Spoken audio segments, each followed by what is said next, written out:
Hello YouTube friends, Dr. Teresa here. I wanted to do an update video on how my dwarf seahorses were doing.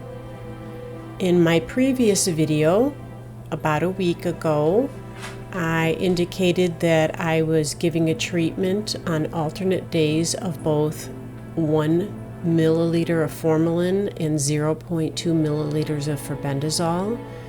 And I increased the intensity of the treatment by enriching the brine shrimp with a cocktail of medications: API General Cure, C-Chem Focus, and Garlic Extreme.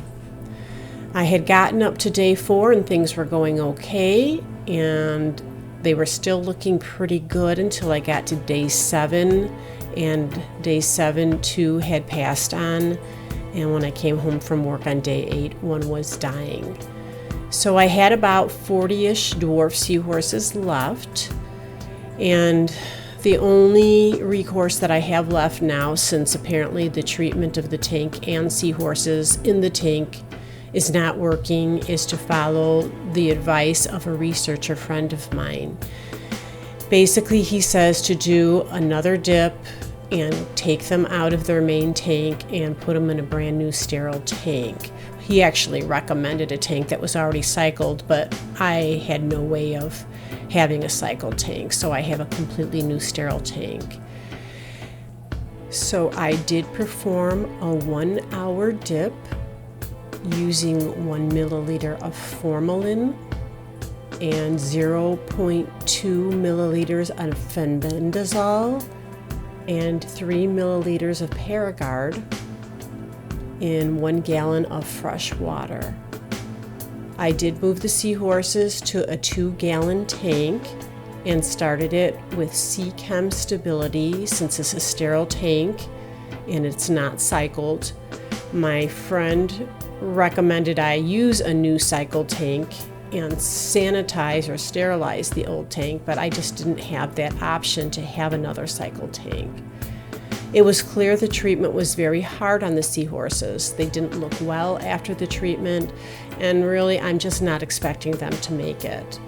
On day 2, they were still swimming awkwardly, having trouble with their balance, looking thin and dark, and my optimism was just continuing to decline.